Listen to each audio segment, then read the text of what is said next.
Welcome in, everybody, to another week of UFL Weekly. I am Kyle Krajewski, joined by Mr. Incredible Zach Cole. Zach, heading into week 8, 3 weeks left of the regular season. How you feeling, brother? I'm feeling pretty good. These teams got me feeling pretty good, and these games recently got me feeling pretty good too. We've seen a couple bangers, specifically the Stallions this week. Shout out to them for the come from behind win, and shout out the Michigan Panthers, baby. They're rolling right now. I love what I'm seeing. Yeah, a lot of fantastic games we had this past week. It really felt like we had to struggle through a few weeks there in the beginning of the season to just get some really, really prime matchups now. And it's just like everybody's competing. Um, San Antonio showed up this week. So, hmm uh, fantastic week of football we had this past week. Let's keep it rolling, everybody. Last week, just recapping some scores here. DC beat the San Antonio Brahmas 32 to 24. And again, it really feels like San Antonio can only score against DC.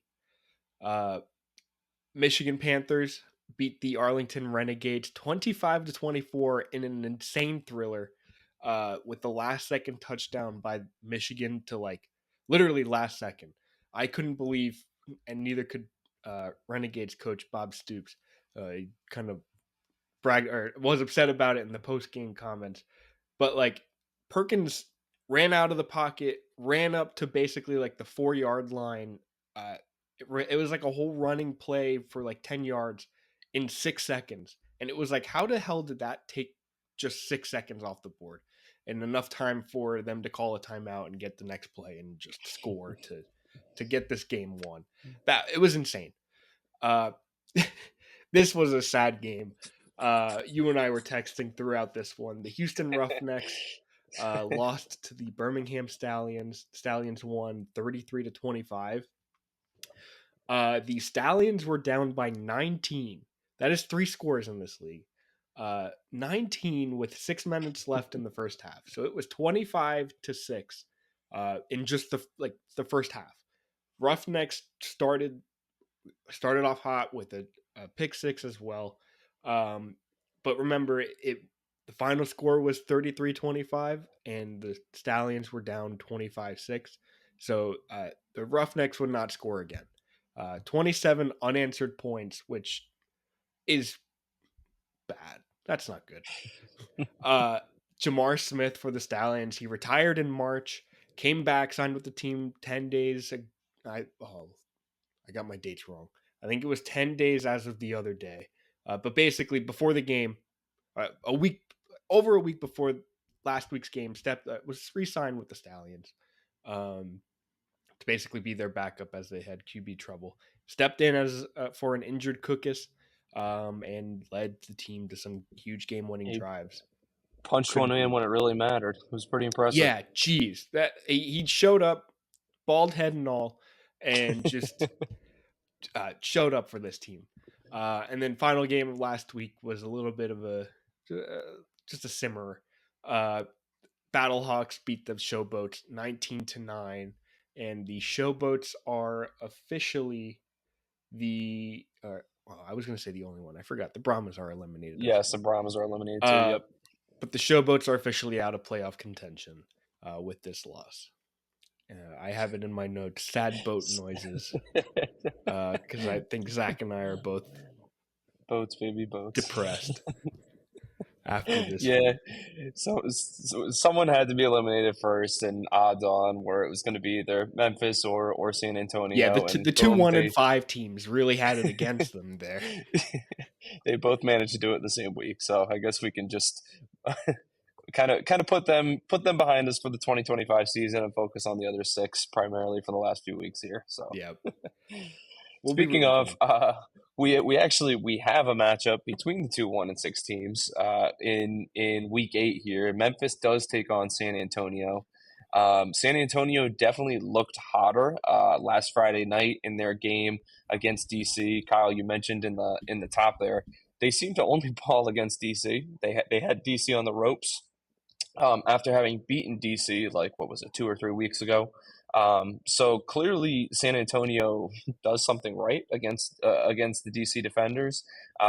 They're just very up and down. I would say they either score. It looks like they either scored 9, 3, or 23 or 24 points. So there's like some sort of correlation going on with this team. It's bizarre. But as I just mentioned, they do seem to score against DC for whatever reason, who is a pretty solid team. Maybe they can throw it together this week against a Showboats team that's also sitting at 1-6 on the season. Let me just backpedal real quick. This is the Friday night game, the first game of the week, the 8 p.m. Friday slot. 1-6 Showboats, 1-6 Brahmas. It is in San Antonio. Memphis currently does sit as the actually, Memphis is the underdogs, Yeah, I have Kyle, it according to our. backwards. Gotcha. Okay, so San Antonio are the favorites here at -1.5, and the over/under is at 36.5 points. So, as I mentioned about San Antonio, they're really up and down, and clearly they're just not super consistent right now. And I think that that's kind of what they're going to be trying to figure out in these last few weeks here as the season winds down. They did manage to throw some points on the board against DC this past week, but uh, it's still not looking great. And Memphis, on the other hand, also didn't look super great last week. They only put up 9 points against the Battlehawks. That was just kind of a bizarre game. They punched in a touchdown early on in that game, and then they just really had a hard time finding the end zone after that. Um, Jonathan Adams continued to do Jonathan Adams things. He's still the best receiver in the league, and he looked the most dynamic in this league. In fact, I think he had the one touchdown in this game. They also had, I wanted to highlight him, Loxley. It seemed like he only had 3 catches, but it seemed like the ball, Yeah, he was doing good things whenever he had the ball in his hands. Number one for the Showboats. So it's just, this is the story of two teams that are still trying to kind of figure it out and trying to get some consistency going this season. So Memphis, unfortunately, might not see a ton of consistency because they are going to go with the dreaded 3-man quarterback rotation, it seems like. But Troy Williams is currently listed as the starter, but EJ Perry and Dresser Wynn are both still in the conversation as well. So all of that is to say that it seems like we have a massive coin flip on our hands here, Kyle. And we've seen it once before, but this might be the unprecedented 1-6 versus 1-6 potential game of the week here. So I want to get your opinion on things. Where do you sit? Again, San Antonio 1.5 point favorites, over under 36.5. Zach, I this popped up in my brain while I was typing this sheet up, and I could not find anything to help me figure this out. Do you remember? I think it was XFL, uh, the 2 years ago XFL version. Mm-hmm. There was there a loser bowl. There was the last week. I think the A last lose. place teams, just schedule Yes, you wise, know what? faced each other. And it wasn't like they manipulated the schedule. They faced each other in the final week, and it was like, It just lined you up know that what? way. Where they changed the rules up, and we're like, whoever wins this game gets first pick in their draft. Yes, yes, I remember that. I was just going to say, I think it was for the first overall pick in the Yeah, draft, and I believe you're right. It did line up that it was whatever the last week was. I want to say the Guardians were involved yeah. in It it. was. Maybe the I Guardians want and to the say Guardians, Vipers. Vipers, the two teams that no longer exist in this Yeah, spring yeah. football realm. No, it did happen. It definitely did happen. I'll have to look a little bit here while you're making your picks and Yeah, see if I can we'll find find. something. We can find it later. We could talk about it maybe if there's a loser bowl scenario at the end of the season. But I that triggered my brain, and I was like, wait, 1-6 teams this late in the season. Um, but these teams are still. I think they both still have a shot to not finish in last. So that's why it's not on the table. Either way, I can't believe the Brahmas are favorited in this game. If I Yeah. had to guess, it's because the Showboats are looking to line up most likely with 3 quarterbacks at some point in this game. In my opinion, Dresser Wynn looked great. He had a few miscues as every quarterback has, but I had higher hopes for him than Williams and Perry. But hey, I'd like to see any of these guys cook, and if there's any game to figure it out, it's this one. Hmm. Um, Overall, though, game picks wise, I'm gonna take Memphis plus 1.5. I feel like they are the overall better team. Um, I think regardless of who's at quarterback, I think they're still gonna get the ball into their playmakers' hands. Um, ooh, yeah, give me Memphis plus 1.5, and then I'm going to take the over. I like a little 1-6 action here to score some points. So I'm going to take Showboats minus 1.5 or plus 1.5 over 36.5. Yeah, I'm really leaning towards boats here too, but you know what? I'm gonna keep it interesting, Kyle. I'll go opposite of you here, just Nice. so we have some opposite picks. Because we were I bad last week. Yeah, yeah, we went very similar and we were both very bad. So that's okay. I think I did get the one Yeah, you flex got the pick that we one had there. opposite That that we was were separate. Yeah. it. So I'll take the weekly win. But yeah, no, I'll go San Antonio minus 1.5. I don't think that this is outrageous by any stretch. I think that there's a world that San Antonio wins. I think there's a Yeah. world that Memphis Yeah. wins this game. I really think we got ourselves a coin flip here. Maybe they're giving San Antonio the home field advantage a little bit. Perhaps. Kyle, I was telling you over the weekend, a buddy of mine who coaches football went down to a coach's. I don't even know how to explain it. Like a coaching camp essentially with the Like a coaching Buccaneers. mentorship program. Yeah, exactly. The NFL teams are putting something on like that this year, and he got accepted into it. And he actually met Peyton Pardee, the head coach of the San Antonio Brahmas. Said he's an awesome guy, and he does a lot of really cool stuff down there. And he said that Pardee was super excited to have taken over the franchise Oh yeah. and be the man to lead them. And I think if he does stay, as the head coach moving forward. I mean, he's young, he's exciting. I think he might get poached, but if he does stay, I think we could see better things from the Brahmas moving forward down Yeah, the road. I'd expect a team overhaul, and I think we'll see that with a lot of these teams with new Agreed. coaches. Agreed. I mean, we saw but these two teams specifically. We saw a lot of turnover in the Yeah. first couple weeks, and that's Yep. probably why they're sitting at 1-6 right now. So, anyhow, I'm going to go San Antonio minus 1.5, and I'll go over with you on this one too, Kyle. I'll put them somewhere both around 20 points to push the over Yeah. on this one. Perfect. Second game of the week. This one was a toss-up because we have two games at 1 p.m. on Saturday, but I'll take this one first. The Michigan Panthers head into Houston to face the Roughnecks. So Panthers versus Roughnecks Saturday at 1. The Panthers are currently 5-2, favored, and the Roughnecks are currently 3-4. Panthers are favored in this game by about 7 points, minus 6.5. Over under set at 43.5. Michigan has the one and only, we call him MV Perkins. He's cooking. I think we can discuss it next week, but it's between Perkins and Te'amu right now for the MVP race. They're both doing great things for their teams, and really like just doing a lot. Last week Perkins had 231 passing yards, 60 rushing touchdowns, 60 rushing yards, and a touchdown both passing and rushing, and as well as the game-winning score that we mentioned earlier this show. The Panthers last week were kind of hindered by their offensive fumbles, one by Perkins as well as Nakua, kind of helping keep the Renegades in that game. But the Renegades were also kind of shooting themselves in the foot, making that as close of a game as it was. The Roughnecks, I literally have it written here. What the heck is this team?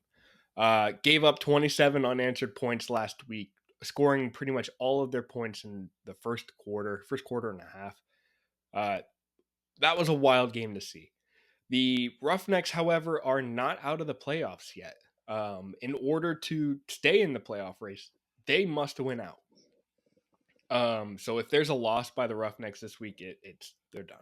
And I think the Panthers pretty much locked themselves in, or they would, obviously, because the Roughnecks would be out. So not out of playoff race yet, but they need this win. They need every win for the rest of the season. So with that, Zach, Michigan favorited 6.5 points, over under 43.5. Who you got? My homer side is telling me to take Michigan here, but I do have to say I was really impressed with the way that McClendon was throwing the ball this week. He dropped a couple dimes in there, and I was like, wow, He this looks guy can good. spin it, man.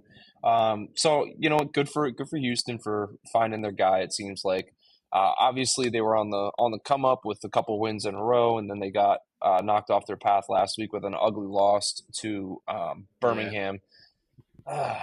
it's tough to say. I just think that Michigan's on a roll right now, so I'm going to go ahead and take Michigan minus 6.5 in this one. I think I love what they're doing, and as you mentioned, Kyle, those two fumbles kind of made last week's game seem a little closer than it probably was.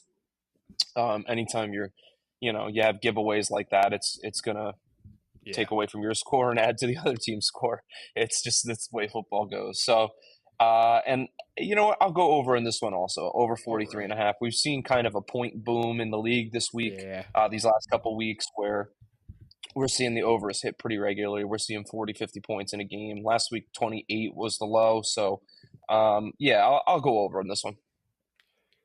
I love it. And I unfortunately think I'm going to follow on both. I think Michigan has what it takes to kind of really win this one pretty Mhm. handedly.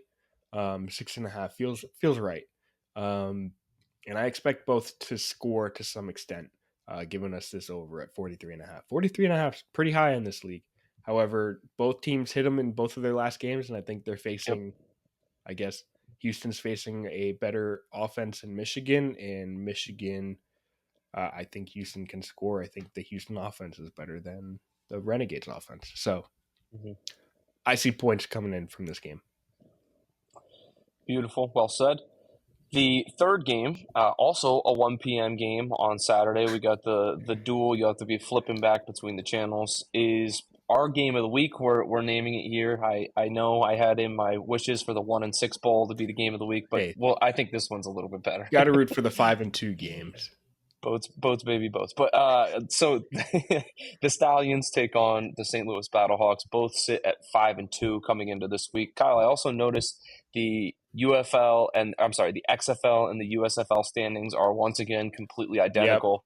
We have two 5-2s, we have a 3-4, and we have a 1-6 in both leagues. Gotta love when everything stays balanced like that. So anyhow, Birmingham Stallions taking on the Battlehawks in St. Louis in the Battle Dome.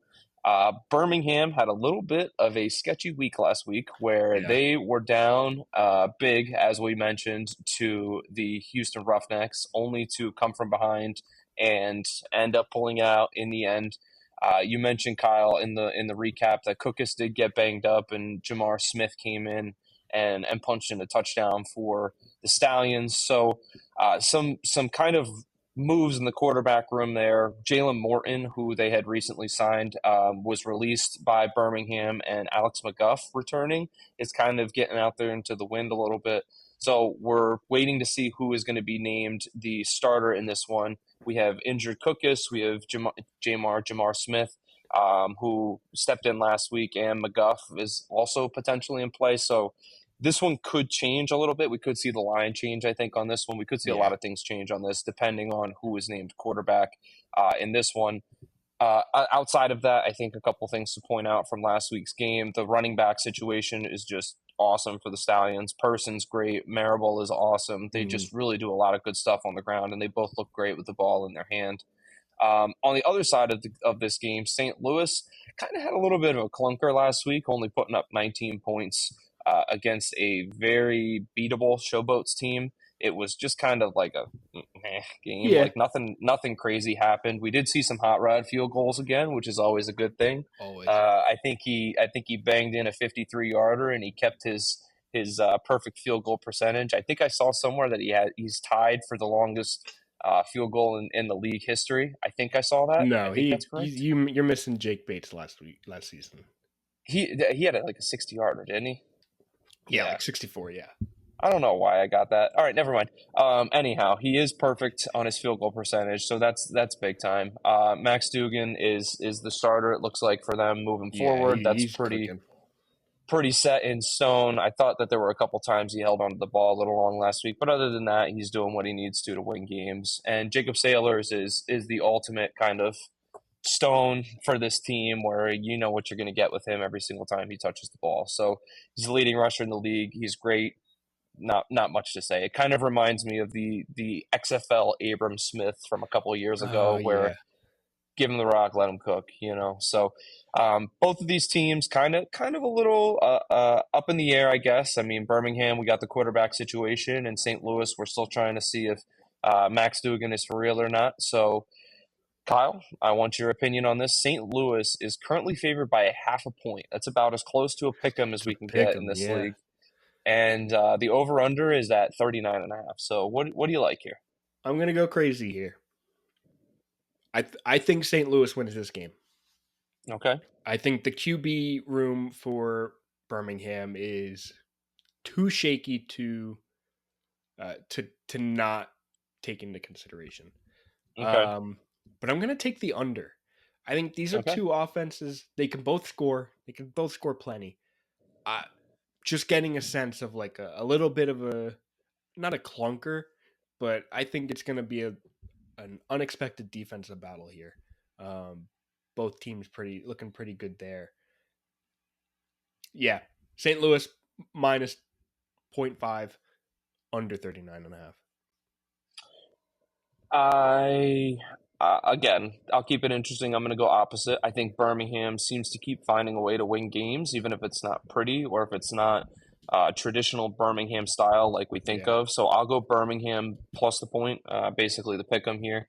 But I'm also going to go under with you on this one, Kyle. I think that these two offenses are kind of trying to figure things out right now, and yeah, I could see this being a little bit of a defensive battle. So I like the under as well. beautiful. Final game of the week, our sole Sunday game at noon Eastern time. We have the Arlington Renegades facing off against the DC Defenders. Renegades are 3-4, and this game pretty much decides their playoff fate. The Defenders are 5-2. Um, last time these two teams faced off against each other, Week 5, DC won 37-33. For some reason, Yep. DC just lets these teams that can't score too well. They just let them score. Hmm. Um, Arlington again. This game decides their playoff fate. They need to win this one to to actually stay in the playoff picture. I believe though, if they lose and St. Louis loses, they still have a shot. But it's pretty much Arlington needs to win. Um, Tyler Vaughns and Sal Cannella for the Renegades are really looking like the offensive staples for this team. As much as Luis Perez can get it to these guys and looks good as well, I think these two guys are consistently, um, uh, I guess, the staples and what's keeping this team running. Their inability to score, though, inside the red zone really feels like it's handicapping this team. Last week, they had 4 field goals inside the 20. It's just hard to continue seeing that when they get there, they're so close to score, and then it's just like, 3 points instead. And I think that's why they kind of keep struggling to beat these teams. On the DC side, Jordan Teamu putting on a career season for DC. Last week, he had 278 passing yards, 3 passing touchdowns, one offensive player of the week. Teamu is just cooking as much as he can, as much as we've ever seen.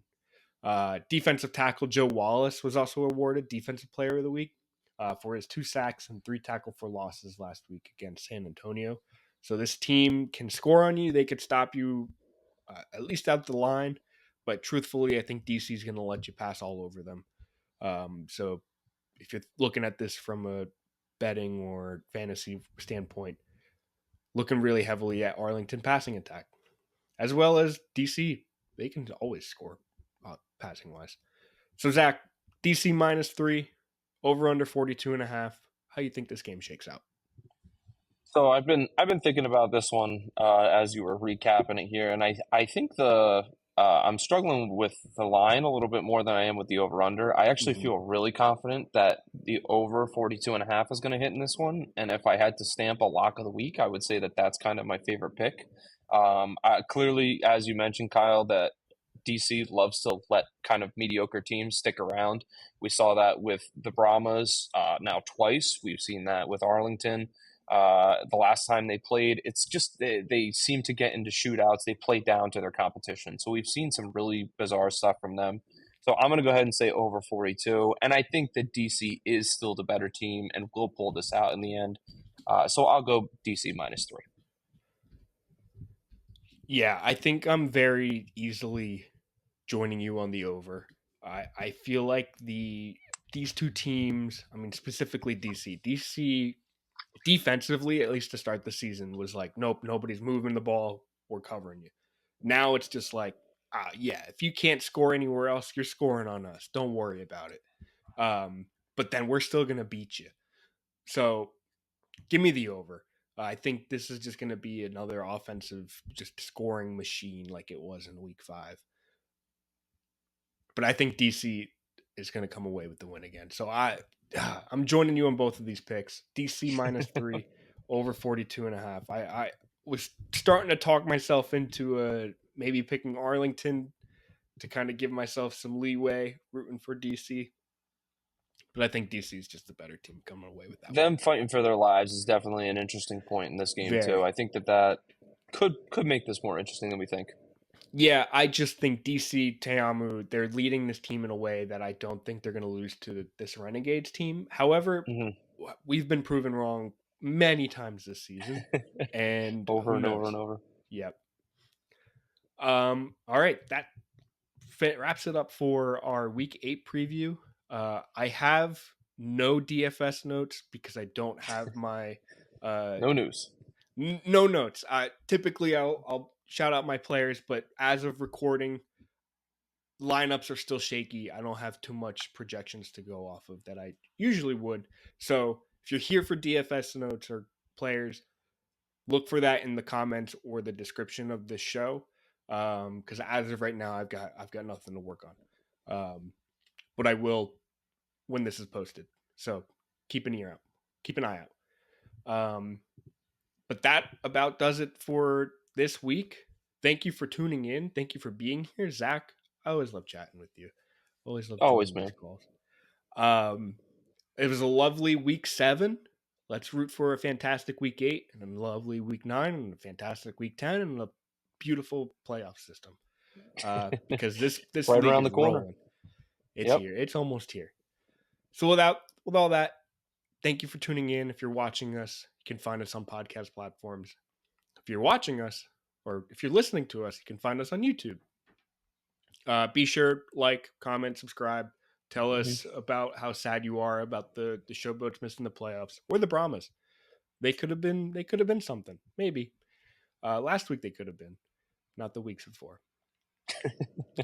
So with all that, again, thank you for tuning in. Thank you for being here. Zach, it's a pleasure. And Always. we'll talk next week. See ya.